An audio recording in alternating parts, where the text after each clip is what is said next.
So I got another Dear Cyzor question. You can pause to read.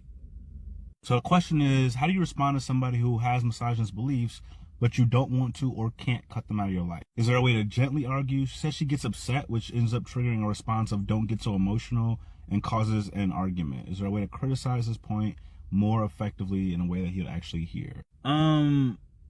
Yes, but mostly no. So if you are a woman, arguing with a misogynist is by default an uphill battle. Generally speaking, misogynists listen to women the same way parents listen to children. They're gonna assume you don't know what you're talking about and you're just trying your best to make sense, which means getting your point across to somebody like that is very difficult. But let's answer these questions. Is there a way to gently argue your point?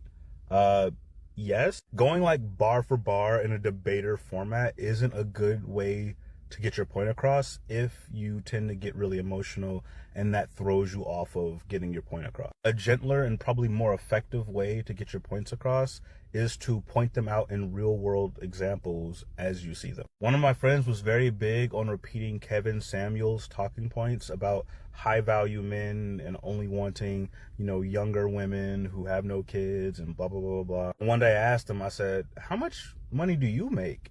And he said that he made 6 figures. So he would classify himself as a high value man. Which made me ask him, why is he saying high value men only date blah, blah, blah, blah, blah, when he at that time was dating a woman who was in her 30s and had 2 kids. And he was dating her because he liked her and cared about her, which is not something that's factored into the high value man thing, right? Someone says women only date rich dudes that are 6 feet tall, and yet I'm 5'8", I get girlfriends. I'm not rich.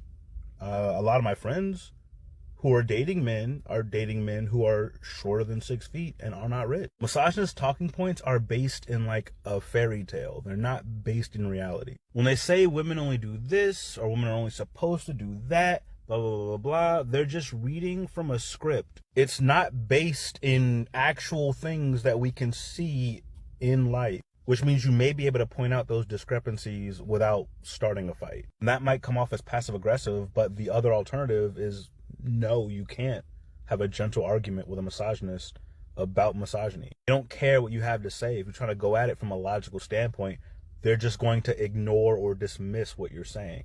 I tend to get upset, triggering a response along the lines of don't get so emotional and ending up in a huge argument. Yeah, that's just a debater bro tactic. A lot of debater bros use that. A lot of assholes use that as well. The emotions you have while conveying your point do not change the validity of your point. Men like to say that emotions are the opposite of logic. That has never been the case. If I'm mad at you and I'm angrily trying to explain to you that 2 + 2 is 4, you can't say don't be so emotional as a reason why it doesn't. It doesn't matter how I'm feeling. If I'm right, I'm right. If your logic is sound, it is sound at every emotion. Emotions are not the opposite of logic. However, they can make getting your point across more difficult. So it's important that you don't let that happen if you're trying to have a conversation. How can I criticize his point of view more effectively in a way he will actually hear me?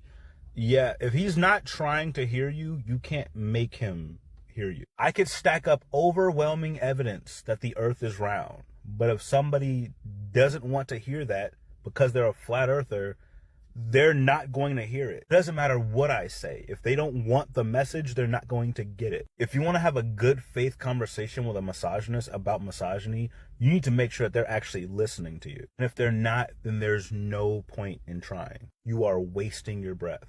I am sorry. I know that is frustrating to hear. I'm sure it is more frustrating to hear misogynist talking points coming out of somebody that you actually care about. But yeah, I didn't make this a video on debater tactics to get your point across because it will not matter unless you can get them to listen to you. And if you can get them to listen to you, just point them to reality. Point them to what is really happening, what is happening to you, what is happening to all of the women that they know, because real life is very different from the fantasy that misogynists like to paint in their heads.